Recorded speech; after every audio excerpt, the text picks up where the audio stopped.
The problem isn't generational, it's who gets to define work. Welcome to the Pink Parachute Diaries podcast, where we amplify the voices of Black women who are making waves in their respective fields. Today, I had the extraordinary opportunity to sit down with Joy Johnson Carruthers, a leader whose work is transforming how we understand workplace dynamics, especially for Black professionals navigating corporate America. Joy brings real world storytelling from HR work across industries in the United States and abroad, grounded in firsthand experience with frontline employees and leaders. Their perspective focuses on what people at every level need to navigate today's workplace, especially during times of change, tension, and uncertainty, using insight that is practical, relatable, and immediately applicable. Joy is making the world a better place by challenging us to see generational conflict not as a people problem, but as a systems problem. And today I'm sharing those powerful insights with you in a way that I hope will leave you stunned, enlightened, and ready to act. Let me paint a picture you've probably seen before. You're in a meeting. A seasoned leader, someone who's been with the company for 20 years, suggests the team should come into the office more often to build culture.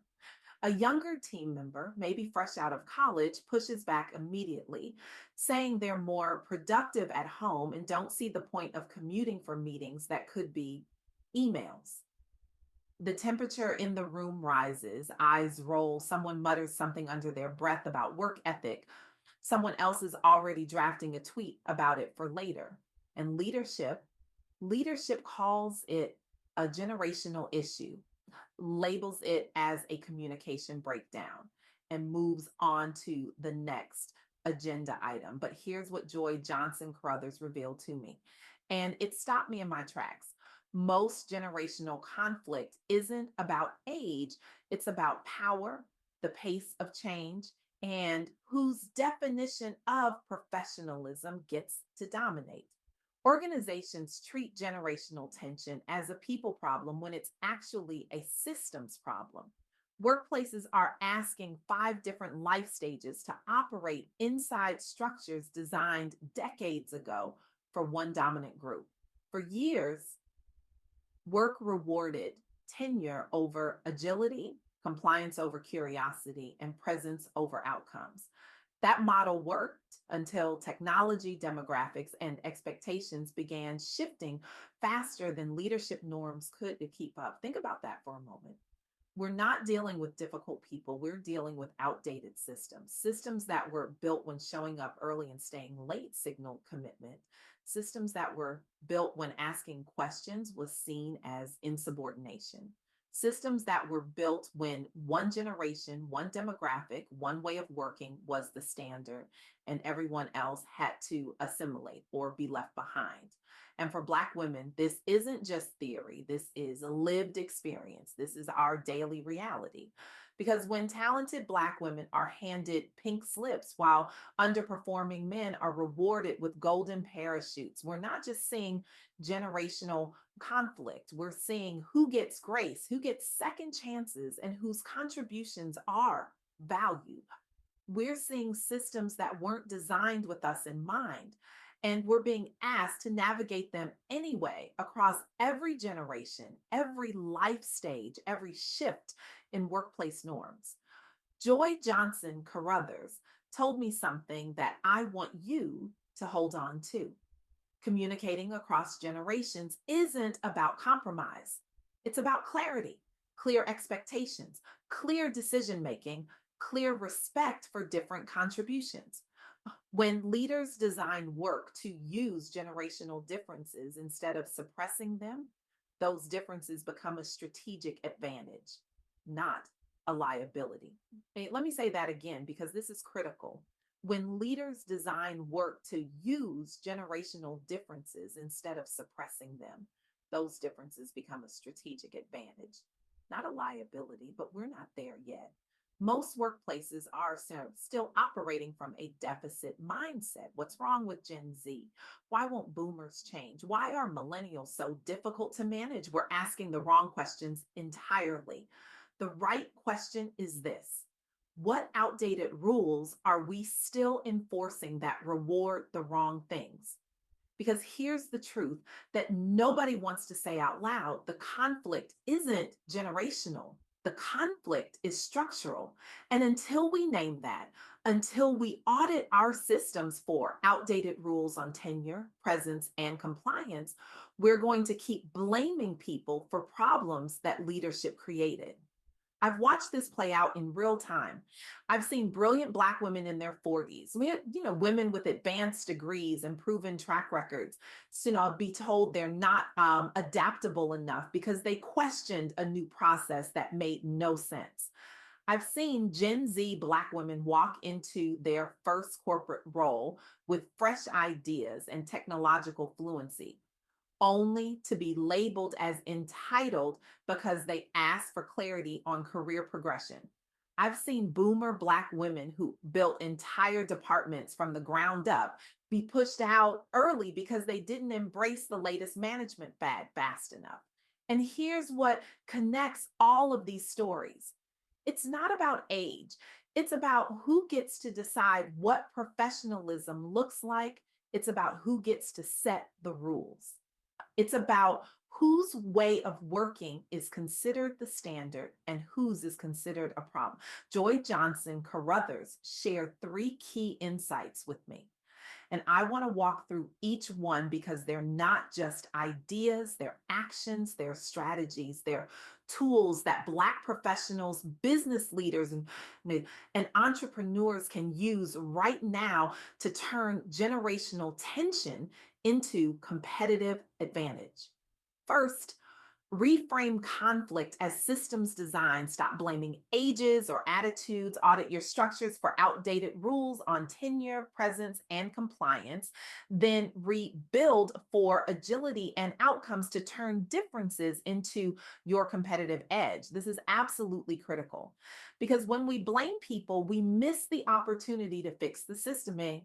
When we say Gen Z doesn't want to work, we ignore the fact that Gen Z is asking for clarity on outcomes, not just tasks.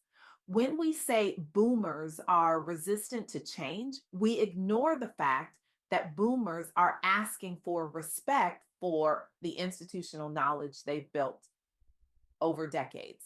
The conflict isn't about who's right. The conflict is about a system that hasn't evolved to honor both contributions simultaneously.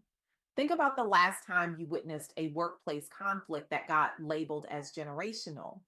I'm willing to bet that underneath the surface, it wasn't really about age at all. It was about unclear expectations. It was about decision making processes that weren't transparent. It was about contributions that weren't valued equally. It was about someone feeling disrespected and someone else feeling dismissed. Second, to prioritize clarity over compromise. Set explicit expectations on decision making and contributions across life stages. This empowers everyone, especially in entrepreneurial ventures where diverse perspectives drive innovation. Clarity is not control. Let me repeat that. Clarity is not control. Clarity is freedom when everyone knows how decisions are made, when everyone knows what success looks like, when everyone knows how their contribution fits into the bigger picture. You eliminate the guessing games that create tension. You eliminate the unspoken rules that favor those who've been around longest. You eliminate the ambiguity that leaves Black women wondering if they're being overlooked or if they're imagining it. I want you to think about your own workplace right now. Do you know exactly how decisions get made? Do you know what criteria are being used to evaluate your performance? Do you know what it actually takes to get promoted? Or are you operating in a fog of unspoken expectations? Trying to read the room, trying to decode what leadership really wants. That ambiguity isn't accidental. It's a feature of systems that were designed to benefit people who already had access, who already understood the unwritten rules, who already looked like the people in power. And when we add generational differences on top of that existing ambiguity, it becomes almost impossible to navigate successfully. Third, leverage differences strategically. In your leadership or business, assign roles that match generational strengths. Boomers for stability and institutional knowledge, Gen Z for technological agility and fresh perspectives, millennials for bridge building and systems thinking, Gen X for independent problem solving and resourcefulness. Create clarity respecting systems that boost retention and results. This is where the magic happens because when you stop trying to make everyone the same, when you stop trying to force everyone into one mold of professionalism, you unlock innovation, you unlock creativity, you unlock the full potential of your team. And for Black women leaders and entrepreneurs, this is especially powerful because we've been navigating multiple worlds our entire careers. We've been code switching, adapting, translating, bridging gaps that others don't even see. We know how to leverage differences. We know how to build systems that work for everyone. We just need permission to do it, and we need organizations to get out of our way. But here's where it gets uncomfortable. Because if generational conflict is a systems problem, then the people who design those systems, the people who benefit from those systems, have to be willing to let them go. And that's hard. That's threatening. That's why we see resistance. That's why we see Black women being told they're too aggressive when they push for clarity. That's why we see Black women being told they're not team players when they challenge outdated norms. That's why we see Black women being handed pink slips when they refuse to assimilate into systems that were never designed for their success. Joy Johnson Carruthers is asking us to see this clearly, to name it, to stop pretending it's about age or attitude or work ethic. It's about power. It's about who gets to define professionalism. It's about who gets to decide what success looks like.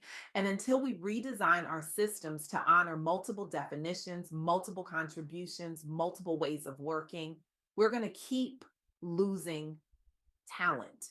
We're going to keep creating conflict. We're going to keep rewarding the wrong things. I want to be really clear about something. This isn't about lowering standards. This isn't about participation trophies or making everyone comfortable. This is about building systems that actually measure what matters, systems that reward outcomes instead of presence, systems that value agility alongside stability, systems that recognize that the way we've always done it might not be the way we should keep doing it. Because here's what I know. Black women are already doing this work. We're already navigating systems that weren't built for us. We're already translating across generations, across cultures, across power dynamics. We're already building businesses, leading teams, creating pathways for others. We're already making waves in our respective fields, relentlessly pursuing our dreams, striving for excellence despite the challenges we face. And when we stop treating generational conflict as a people problem and start treating it as a systems problem, when we prioritize clarity over compromise, when we leverage differences strategically, we don't just survive, we thrive. We build workplaces and businesses where everyone's contributions are valued. We built systems where Black women's accomplishments are celebrated and our potential is unleashed. So here's my challenge to you today, not tomorrow, not next week. Today, I want you to identify one outdated professionalism rule in your workplace or business that is still rewarding the wrong things. Just one. Maybe it's the expectation that people need to be in the office to be productive. Maybe it's the belief that tenure should automatically translate to authority. Maybe it's the assumption that asking questions signals weakness instead of curiosity. Maybe it's the unwritten rule that you have to look, sound, or work a certain way to be taken seriously. Identify that rule name it. And then ask yourself, how is this rule serving our actual goals? How is this rule creating the outcomes we say we want? And most importantly, what would happen if we replaced it with clear expectations that unlock every generation's power? Map it out this week, write it down, communicate it to your team, test it, iterate on it. Watch what happens when you create clarity instead of enforcing compliance. Watch what happens when you design systems that use differences instead of suppressing them. Watch your strategic advantage emerge. Because the truth is, we don't have time to keep operating from outdated playbooks. The world is changing too fast. Technology is evolving too quickly. Demographics are shifting too dramatically. And Black women, we've been waiting too long for systems to catch up to our contributions. Joy Johnson Carruthers is showing us a different path, a path where we stop blaming people and start fixing systems, a path where we stop compromising and start creating clarity, a path where we stop seeing generational differences as problems and start leveraging them as strategic advantages. The question is, are you ready to walk that path? Are you ready to challenge the outdated rules in your workplace? Are you ready to build systems that actually work for everyone? Are you ready to unlock the full potential of every generation on your team? Because here's what I believe with everything in me. When Black women lead this work, when we redesign these systems, when we demand clarity and respect and strategic use of our differences, we don't just change our own workplaces, we change the entire landscape of work. We create models that others will follow. We build businesses that others will study. We set standards that others will aspire to meet. The sky isn't the limit, the sky is just the beginning, but only if we're willing to redesign the systems that have been holding us back. Only if we're willing to challenge the outdated rules that reward the wrong things. Only if we're willing to demand clarity, respect, and strategic use of our differences. This is our moment. This is our opportunity. This is our responsibility, not just to ourselves, but to every Black woman coming behind us who deserves to walk into workplaces and businesses where her contributions are valued from day one, where she doesn't have to choose between being herself and being successful, where generational differences are leveraged as strengths instead of labeled as problems. So take action today.